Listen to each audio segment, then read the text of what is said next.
পরীক্ষিত মহারাজ বললেন, গুরুদেব, অবতীর্য যদুর্বংশে ভগবান ভূত ভাবনা কৃতবান ইয়ানি বিস্যাত্মা তানি নো বদ বিস্তারায়। আমি বিস্তারিত কৃষ্ণের কথা শুনতে চাই। সুখদেব গোস্বামী বলছে, আজকে 4 দিন হয়ে গেল, তোমার ক্ষুধা তৃষ্ণা নিদ্রা কিছু পাচ্ছে না। পরীক্ষিত মহারাজ বলছেন, গুরুদেব, আপনার কাছ থেকে যে অমৃত পান করছি, এই অমৃত পান করতে করতে কারো কি ক্ষুধা তৃষ্ণা নিদ্রা পেতে পারে? নিবৃত্ততর শৈরূপগীয়মানত ভবৌষধাস ছত্রমনয়োভিরামা কৌত্তমো শ্লোক গুণানুবাদাৎ পুমান বিরজ্যেত বিনা পশুঘ্না। প্রারম্ভ করলেন গোবিন্দের কথা।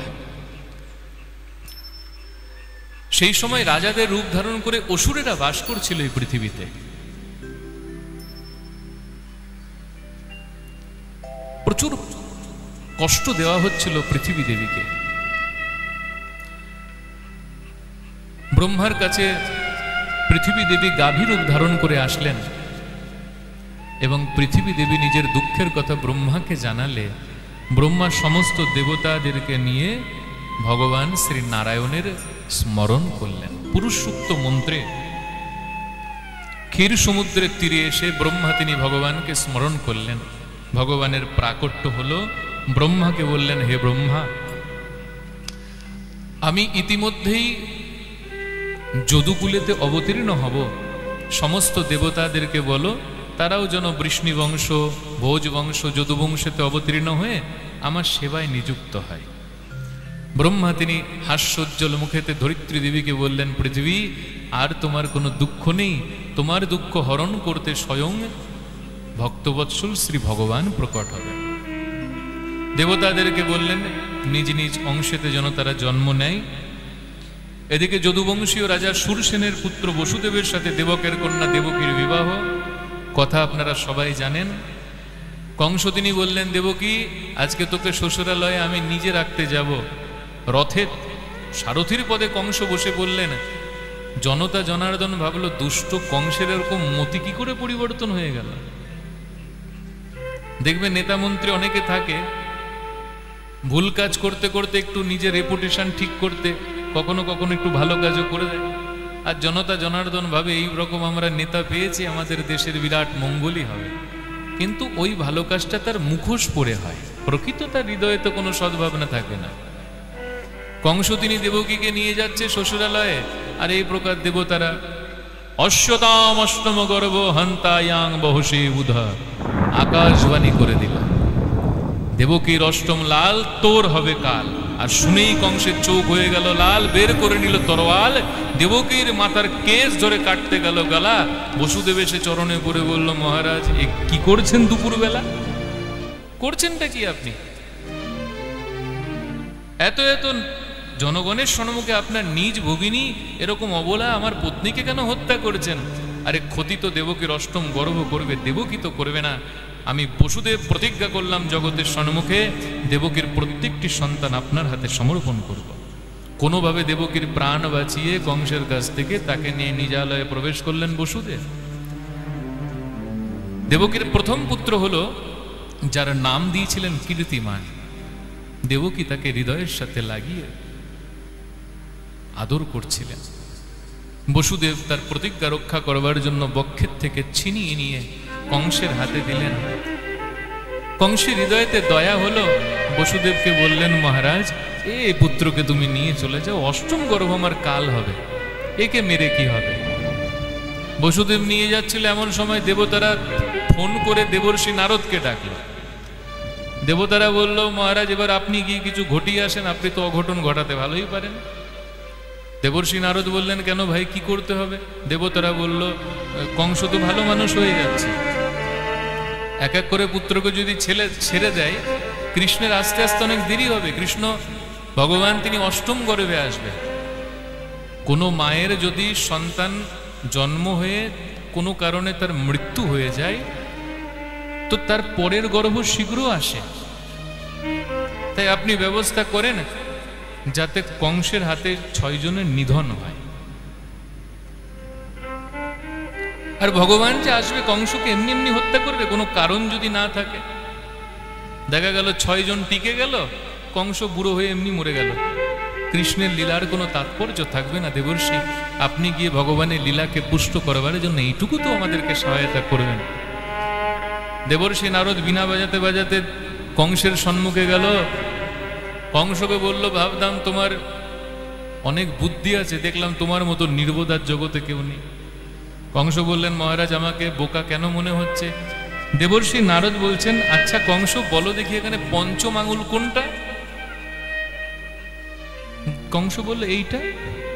এই দিক থেকে গুনলে, হাত ঘুরিয়ে দিলে কোনটা হয়? বলছে এইটা। নারায়ণ নারায়ণ, বাকি কিছু বললাম না। আমার নাম এমনি খারাপ আছে, আবার রেপুটেশন খারাপ দিকে চলে যাবে।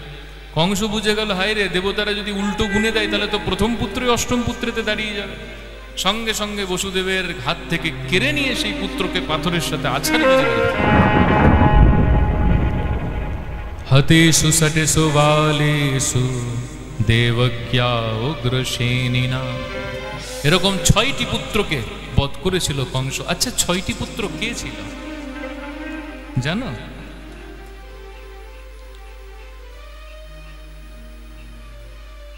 এই প্রকার পুরাণেতে কথা আসে, যখন স্বয়ম্ভুব মন্বন্তরে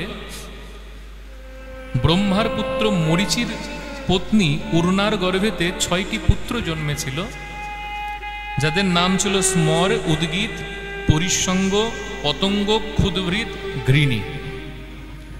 ব্রহ্মা যখন নিজের পুত্রী সরস্বতীর প্রতি কামমোহিত হলো, তখন এই 6 জন ব্রহ্মাকে খুব নিন্দা করেছিল। ব্রহ্মা ক্রোধিত হয়ে তাদেরকে অভিশাপ করেছিল, তোরা অসুর হবে। তাই তারা পরের জন্মে কালনেমির 6 পুত্র রূপে জন্ম নিয়েছিল, অসুর হয়েছিল। যে কালনেমি স্বয়ং কংস ছিল। এই কালনেমি আর কেউ না, পূর্বজন্মে কংসই কালনেমি ছিল। আর কালনেমির 6 পুত্র হয়েছিল তারা ব্রহ্মার শ্রাপে। কালনেমির পুত্র হওয়া সত্ত্বেও দেবাসুর সংগ্রামে তারা ভগবানকে সহায়তা করেছিল।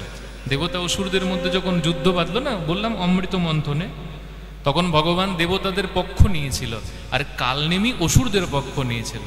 কালনেমি চেয়েছিল আমার 6 পুত্র আমার পক্ষে থাকবে, কিন্তু তারা বিপরীত করেছিল। তারা ভগবানের পক্ষে অসুরদের বিপক্ষে যুদ্ধ করেছিল। তখন কালনেমি মরতে মরতে বলেছিল, একদিন আমি তোদেরকে এইভাবে মারবো যেভাবে বিষ্ণুর দ্বারা আমি মরলাম। তোরা আমার বিপক্ষে গেলি তো, একদিন তোদের মৃত্যু আমার হাতে হবে। তাই আজকে সেই কালনেমি কংস হলো, তার সেই প্রতিজ্ঞা পূরণ করলেন ভগবান। কংস প্রকৃতপক্ষে নিজের পুত্রদেরকেই হত্যা করল। বলো রাধে রাধে। আচ্ছা, বিশ্বনাথ চক্রবর্তী ঠাকুর বলছেন, মরীচি হচ্ছে মনের অবতার। মরীচি হচ্ছে মনের অবতার। আর মনের 6 পুত্র হচ্ছে কাম, ক্রোধ, লোভ, মোহ, মদ, মাৎসর্য। এই ষড়রিপুই ছিল এই 6 পুত্র।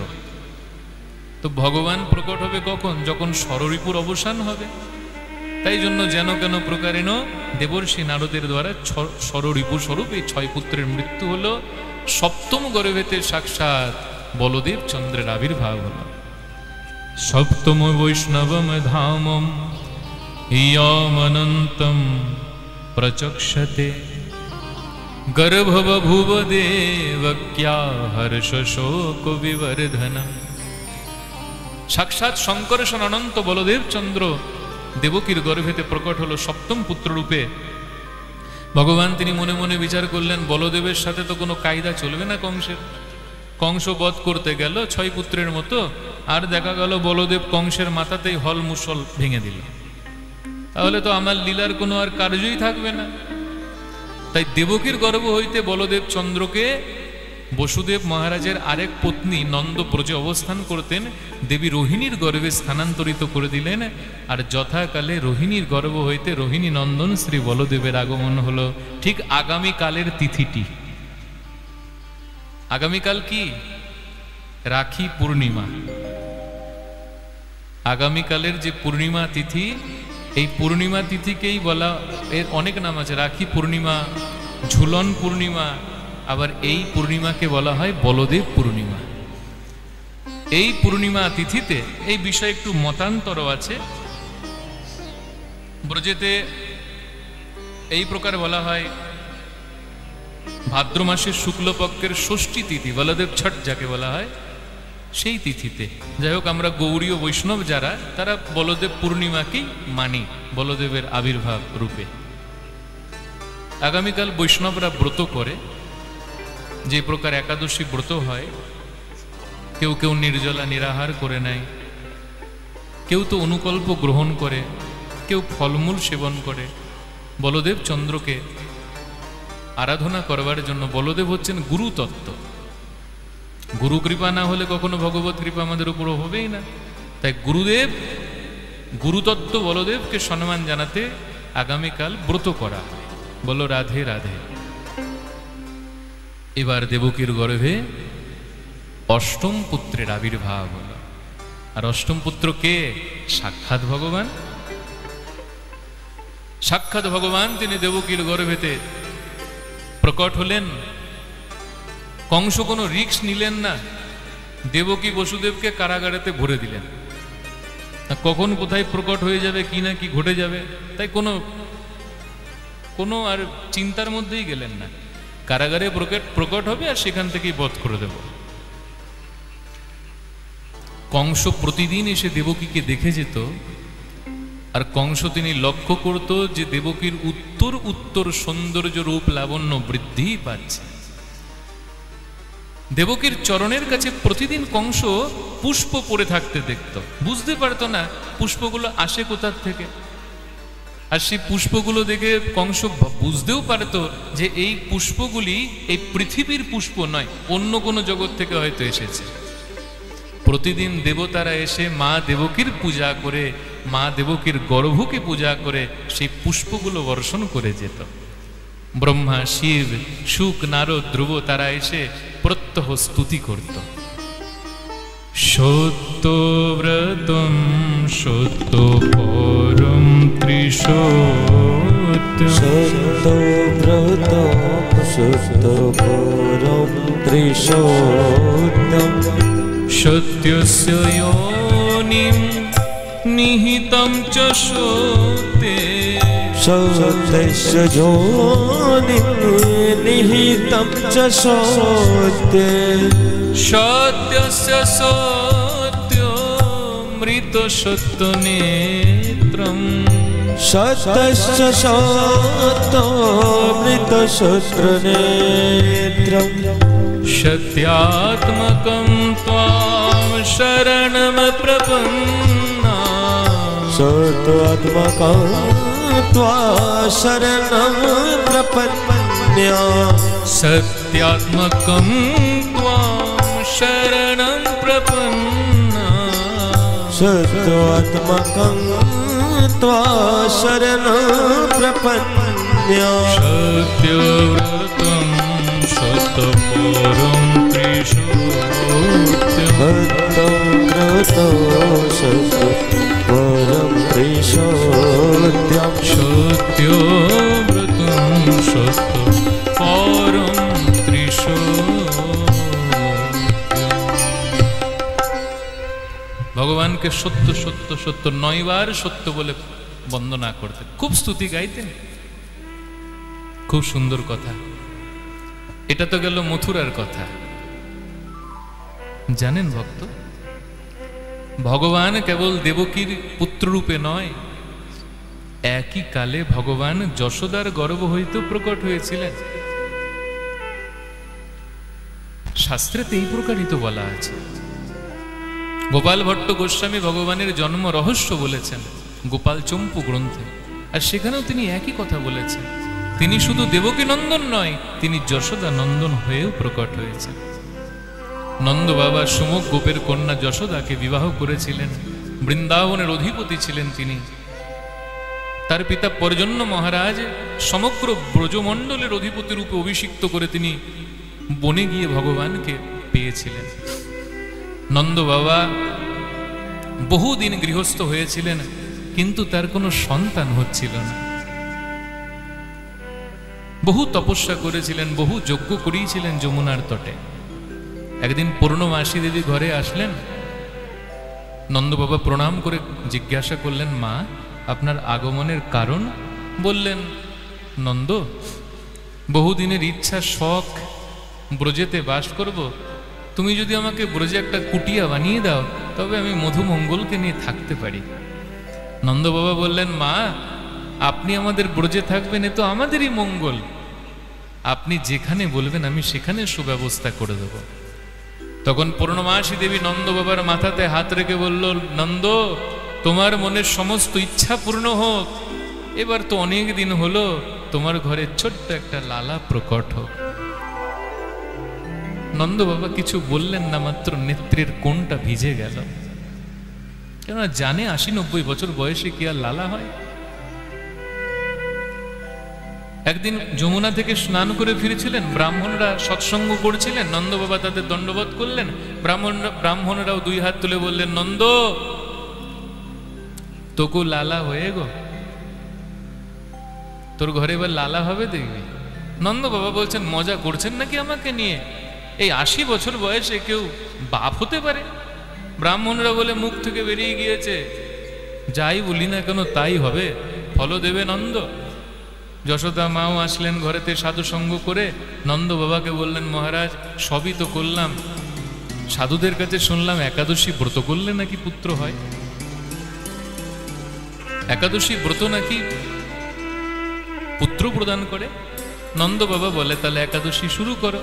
নিরাহার নির্জলা একাদশী করতে লাগলেন উভয়ে মিলে। নন্দ যশোদাকে দেখে ব্রজের অনেক ব্রজবাসীরাও তাদের সহায়তা করবার জন্য একাদশীতে নিরাহার নির্জলা ব্রত করলেন। 1 বছর পর সেই দিনটা ছিল মাঘ মাসের কৃষ্ণপক্ষের প্রতিপদ তিথি। দীপটাকে নিভিয়ে দিয়ে স্বল্প স্বল্প আলো হচ্ছিল, একদম বুঝিয়ে দেওয়ার উপক্রম। নন্দ বাবা মা যশোদা শয্যাতে শয়ন করলেন। যশোদা দেবী তো সহজেই নিদ্রায় চলে গেলেন। নন্দ বাবা কি যেন একটা চিন্তা করছিলেন। হঠাৎ করে তাদের ভবনের মধ্যে দেখলেন একটা কৃষ্ণ বরণের ছোট্ট ছেলে, ছোট্ট একটা বালক, কৃষ্ণ বর্ণ, সে প্রকট হয়ে গেল হঠাৎ করে। আবার তার পাশে একটা তপ্ত কাঞ্চন বর্ণের একটা কন্যা, সে কৃষ্ণ বর্ণের বালকটাকে এইভাবে জড়িয়ে ধরে লাফ মেরে নন্দ বাবার হৃদয়তে প্রবেশ করে গেল। হাই হাই, কি হলো? উঠে দাঁড়িয়ে বলল নন্দ মহারাজ, আরে যশোদা তাড়াতাড়ি ওঠো। যশোমতী উঠে তাড়াতাড়ি করে দীপ বাড়িয়ে বলছে, কি হয়েছে মহারাজ? কা ভাইও হ্যাঁ? আরে যশোদা জানো না, একটা তপ্ত কাঞ্চন বর্ণের কন্যা এইভাবে আঁকড়ে ধরে ছোট্ট একটা কালো রঙের শিশুকে নিয়ে আমার হৃদয়তে প্রবেশ করে গিয়েছে। মা যশোদা বলছেন, মহারাজ নিশ্চয়ই স্বপ্ন দেখেছেন। এরকম হয় নাকি? তাই না না না যশোদা, না, সত্যি বলছি যশোদা। মা যশোদা বললেন, ঠিক আছে, যা হয়েছে হয়েছে, আপনি বিশ্রাম করেন। আচ্ছা, ছোট্ট কালো বালকটাকে সে তো বলবো না, সেটা তো তোমরা বুঝতেই পারছো কে। আচ্ছা বলো দেখি, ওই তপ্ত কাঞ্চন বরণের কন্যাটা কে ছিল? হ্যাঁ, কে বলল? যোগমায়া। কোথাও শুনেছিস নাকি?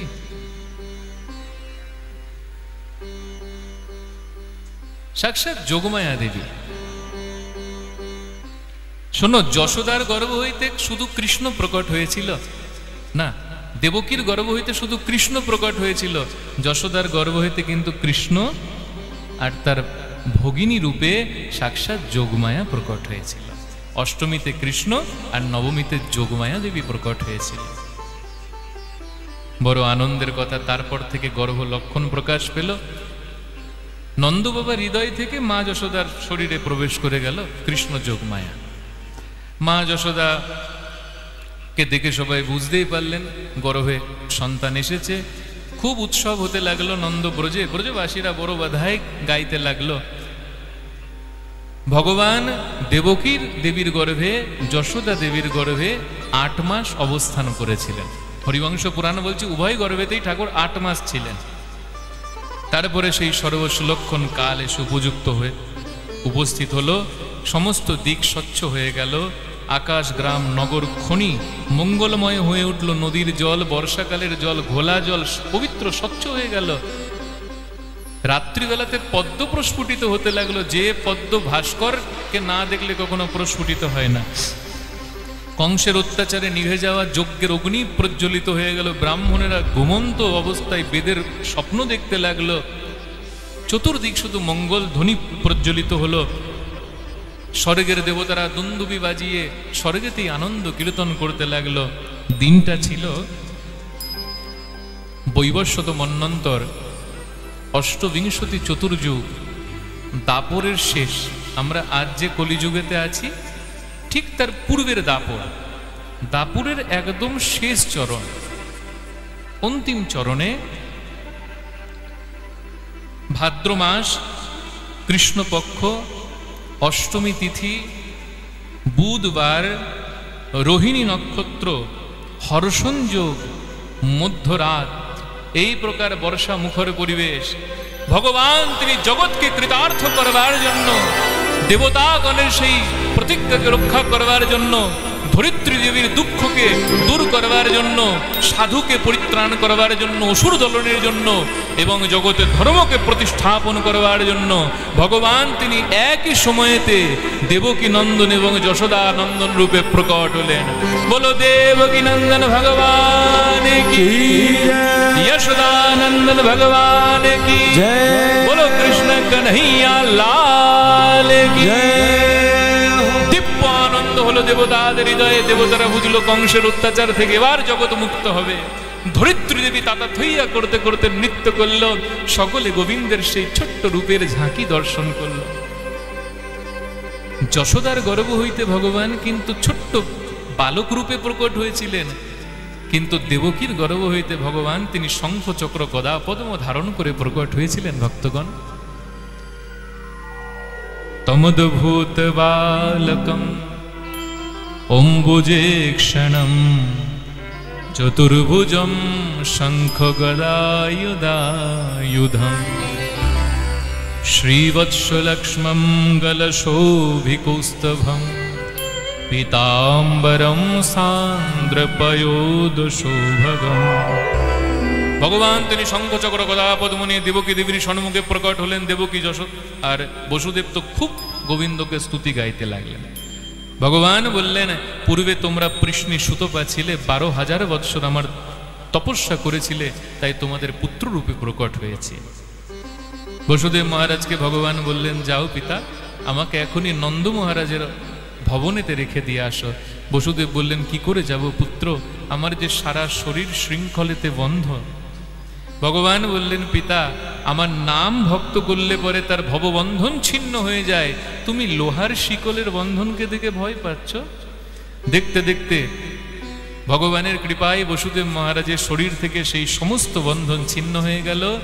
সমস্ত মথুরাবাসীরা যোগ মায়াতে শয়ন করে গেল, কংসের কারাগারের দ্বার উন্মুক্ত হয়ে গেল। বসুদেব তিনি গোবিন্দকে নিয়ে কংসের কারাগার থেকে বেরিয়ে চলতে লাগলো নন্দ ভবনের উদ্দেশ্যে। ত্বা কৃষ্ণ বাহে বসুদেব মাগতে স্বয়ং ব্যবরয়ন্থ যথা তমোরবে ববর্ষ পর্যন্ত উপাংশুগর্জিত শেষ নগদবানিরিবারয়ন ফণে। ভগবানকে বহন করে বসুদেব যখন চলছেন, তখন প্রকৃতি দেবী গোবিন্দকে দর্শন করে মনে মনে ভাবলো, বাবা বাহ, যেমন আমরা কালো, মেঘ ভাবছে যেমন আমরা কালো, সেরকম আমার প্রভুও তো কালো। আমাদের গুণ যেমন জল বর্ষণ করা, সেই প্রকার আমার গোবিন্দর গুণ কৃপা বর্ষণ করা। ভগবানকে স্বাগত জানাবার জন্য মন্দ মন্দ বর্ষা হতে লাগলো, উপাংশু গর্জিত মেঘ ডাকতে লাগলো আনন্দে। যে প্রকার আমরা খুব আনন্দে চিৎকার করে উঠি না, সেরকম মেঘ আর কি করে চিৎকার করবে, বজ্রধ্বনি শোনা গেল। বর্ষার থেকে গোবিন্দকে রক্ষা করবার জন্য অনন্ত শেষ ভগবানের মস্তকেতে ছত্রা আকারেতে ফনা বিস্তৃত করে রাখলেন। বসুদেব মহারাজ চলতে চলতে চলে আসলেন যমুনার তটে। আর যমুনার তটেতে এসে ভয় পেলেন কি করে পার হব। যোগমায়া দেবী শ্রীকালিনী রূপ ধারণ করে পার হয়ে গেলেন। বসুদেবকে যেন বলে গেলেন, হে মহারাজ চিন্তা কেন করো, আরে তোমার কাছে তো সে আছে, তোমার কাছে তো সেই প্রভু আছে যে ভক্তকে ভব সমুদ্র পার করিয়ে দেয়, সামান্য যমুনা দেখে ভীত হচ্ছ। বসুদেব মহারাজ গোবিন্দকে নিয়ে পার করতে গেল। যমুনা এত উথলে উঠলো আনন্দে, যমুনার তলেতে গোবিন্দ হাত থেকে পড়ে গেল। গোবিন্দকে পেয়ে যমুনা দেবী কণ্ঠেতে ধারণ করে নিল, প্রভু তোমাকে আজ আমি পেয়েছি। ভগবান বললেন, যমুনা আজ আমাকে ছেড়ে দাও, আমি কথা দিলাম এই অবতারেই তোমায় পত্নীর মর্যাদা দেব। যমুনার কাছ থেকে বসুদেব মহারাজ গোবিন্দকে প্রাপ্ত হলেন। আর ভগবানকে পেয়ে তিনি নন্দভবনে পৌঁছিয়ে চুপি সারে নন্দভবনে প্রবেশ করে মা যশোদার কোলের কাছে গোবিন্দকে রাখলেন, মানে দেবকী নন্দনকে রাখলেন। যশোদা দেবী কিন্তু কৃষ্ণ আর যোগমায়াকে প্রসব করেছিলেন, বসুদেব মহারাজ কিন্তু শুধু যোগমায়াকে দেখতে পেলেন। নাহং প্রকাশ সর্বত্র যোগমায়া সমাবৃতা। ভগবান তিনি বসুদেবের সম্মুখে প্রকাশ হলেন। বসুদেব তার পুত্রকে রাখলেন, কন্যাকে নিয়ে মথুরায় চলে গেলেন। আর এইদিকে দুই কৃষ্ণ যখন যশোদার কোলের কাছে শয়ন করেছিলেন, দেবকী নন্দন যশোদা নন্দন, তখন যশোদা নন্দন দেবকী নন্দনকে আত্মসাৎ করে নিল। দুই কৃষ্ণ এক হয়ে গেল। বলো কৃষ্ণচন্দ্র ভগবান কি। মথুরাতে পৌঁছালে পরে মায়া দেবীকে কোলে নিলে আবার শরীরেতে বন্ধন হয়ে গেল। অট্টহাসি হাসতে হাসতে কংস আসলো, সেই কন্যাকে দেখে বললে, এই কন্যা আমার কাল। ছুঁড়ে ফেললো সেই পাথরে, পাথরেতে না গিয়ে ঊর্ধ্ব দিকে গিয়ে অষ্টভুজা রূপ ধারণ করে কংসকে অভিশাপ দিতে লাগলো। কিং ময়া হতয়া মন্দ জাতু ভূল দবান্ত কৃত ইয়ত্র কবা পূর্ব শত্রুমা বৃথা কৃপণান বৃথা। হে মূর্খ, তুই আমাকে কেন হত্যা করতে যাচ্ছিস, যে তোর শত্রু এই ব্রজমণ্ডলে প্রকট হয়ে গেছে, খুঁজে নে। যোগমায়া দেবী অন্তর্ধান হয়ে গেল বিন্ধ্যাচলে মা বিন্ধবাসিনী রূপে, যিনি আজও পূজিত হচ্ছেন। এই প্রকার দিব্য গোবিন্দের জন্মকথা নন্দ বাবা তো তিনি শাণ্ডিল্য ঋষির কাছ থেকে জেনেই গিয়েছিলেন আজকে তার পুত্র জন্ম হবে। সেই প্রকারই হলো নন্দের দুই ভগিনী নন্দা সুনন্দা এসে ঠিক ভোরবেলায় নন্দ বাবাকে জানিয়ে গেল যশোদার কোলেতে গোবিন্দকে দেখে, মহারাজ মহারাজ আজকে তোর পুত্রের জন্ম হয়েছে। হ্যাঁ মুকু লালা ভাইও হ্যাঁ, हाँ महाराज तुको लाला भाई है। नंद बाबा लाभ मेरे उठलें एकदम 4 फुट ऊपरे पहुंचे गेलेन। नंद बाबा आनंदते परिपूर्ण हुए छुटते छुटते যমুনায় स्नान करे 1000টা डूब दिए गोपालेर मंगल कामना करते करते ब्रजे सबाइके निमंत्रण करे घरे आसलेन। और ब्रजबासीरा नंद भवने एसे दिव्य नंद उत्सवेर आनंद उपभोग करालेन। भक्तगण এখন আমরা নন্দ উৎসবের আনন্দ সবাই অনুভব করব। সবাই নিজ নিজ আসনেতেই বসে থাকো। আমাদের কুলপুরি বিষ্ণুপুরের ভক্তরা আজকে কৃষ্ণ জন্মের দিব্য ঝাঁকি প্রস্তুত করেছে। মাঝের থেকে একটু সবাই সরে সরে তাদেরকে একটা পদ করে দাও, একদম মিডিল থেকে আমরা সেই ঝাঁকি দর্শন করব আর গোবিন্দের শ্রী ভগবানের অবতারের गीत गाएब।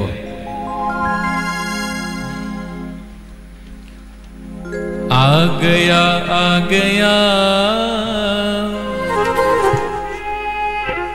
हो मेरा नंद लाला, आ गया आ गया आ गया मेरा नंद लाला आ गया। बोलो कृष्ण कन्हैया लाल की।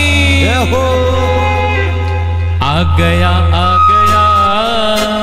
मेरा नंद लाला आ गया। हरि बोल। आ गया मेरा नंद। সবাই বসেন, কেউ উঠবেন না, সবাই বসেন। ভক্তগণ আমি নিবেদন করব সবাই বসেন। এতক্ষণ বসেছেন আর মাত্র 2 মিনিট। যদি না বসেন তাহলে এই ঝাঁকিটা আপনারা দর্শন করতে পারবেন না। ভক্তরা অনেক কষ্ট করে এটাকে তৈরি করেছে। হ্যাঁ आ गया मेरा नंद लाला आ गया। आ गया ओ मेरा नंद लाला आ गया। आ गया मेरा नंद लाला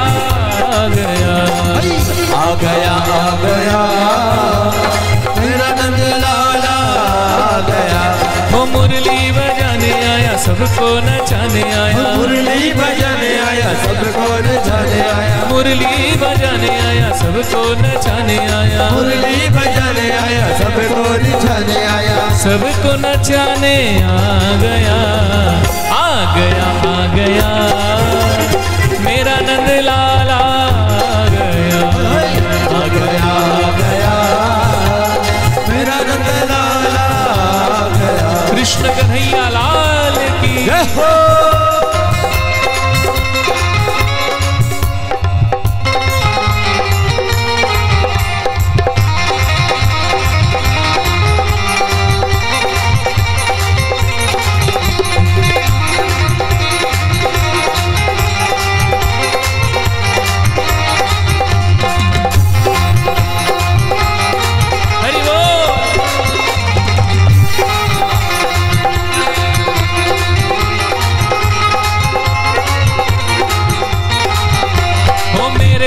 लाला के मोटे मोटे नैना, मेरे नंद लाला के मोटे मोटे नैना, मेरे नंद लाला के मोटे मोटे नैना, मेरे नंद लाला के मोटे मोटे नैना, मोटे मोटे नैना दो मोटे मोटे नैना, मोटे मोटे नैना तो मोटे मोटे नैना, मोटे मोटे नैना तो मोटे मोटे नैना, मोटे मोटे नैना तो मोटे मोटे नैना, वो मेरे नंद लाला के मोटे मोटे नैना, मेरे नंद लाला के मोटे मोटे नैना, वो मेरे नंद लाला के मोटे मोटे नैना, मेरे नंद लाला के मोटे मोटे नैना, मिल गया नैनों से नैना मिल गया, मिल गया, मिल गया मेरे नैनों से नैना मिल गया, मिल गया, मिल गया मेरे नैनों से नैना मिल गया, मिल गया, मिल गया मेरे नैनों से नैना मिल गया, वो मेरे नंद लाला आ गया, मेरे नंद लाला आ गया।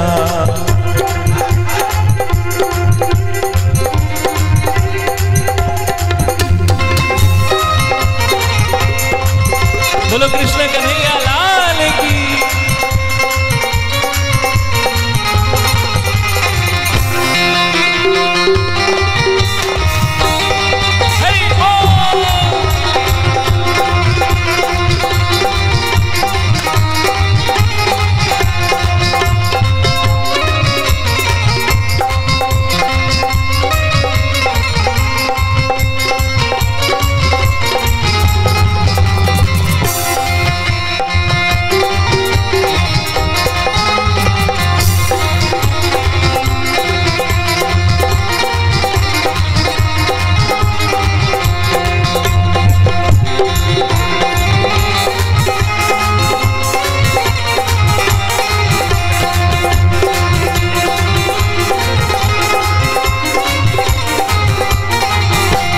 मेरे नंद लाला के प्यारी सूरतिया, मेरे नंद लाला की प्यारी सूरतिया, मेरे नंद लाला की प्यारी सूरतिया, मेरे नंद लाला की प्यारी सूरतिया, प्यारी सूरतिया मोहन मूर्तिया, प्यारी सूरतिया मोहन मूर्तिया, प्यारी सूरतिया मोहन मूर्तिया, प्यारी सूरतिया मोहन मूर्तिया, ओ मेरे नंद लाला के प्यारी सूरतिया, मेरे नंद लाला की प्यारी सूरतिया, मेरे नंद लाला के प्यारी सूरतिया, मेरे नंद लाला की प्यारी सूरतिया, प्यारी सूरतिया मोहन मूर्तिया, प्यारी सूरतिया मोहन मूर्तिया।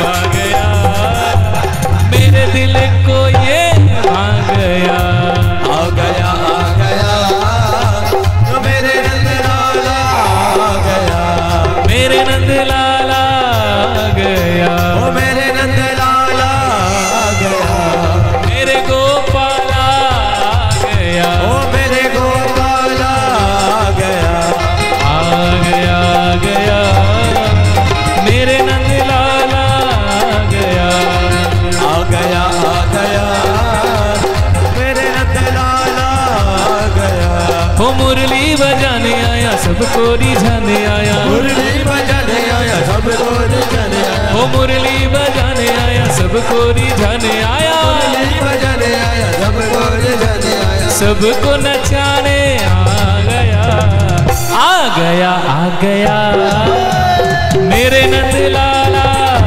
गया, आ गया, आ गया मेरे नंदलाल आ गया, ओ मेरे नंदलाल आ गया, ओ मेरे नंदलाल आ गया, ओ मेरे गोपाल आ गया, ओ मेरे गोपाल आ गया, ओ मेरे नंदलाल आ गया, मेरे गोपाल आ गया।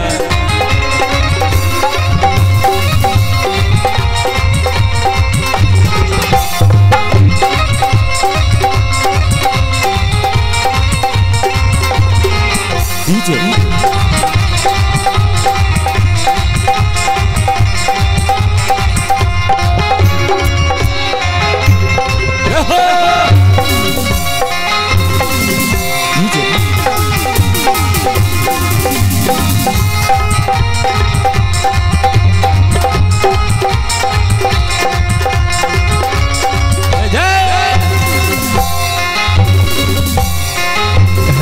এমন ভাবে বিতরণ করবেন যেন সবাই পায়, সামনের জন পাবে পিছনের জন পাবেন এরকম বিতরণ না, সবাই দরকার পড়লে হাতে হাতে দিয়ে দেবেন, পিছনে যেন সবাই পায়, পিছনে কিন্তু কেউ পাচ্ছে না।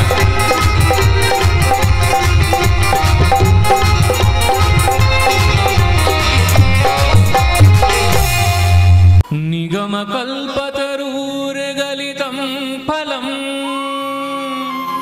সুখমুখাদয় অমৃত দ্রব সংযুতম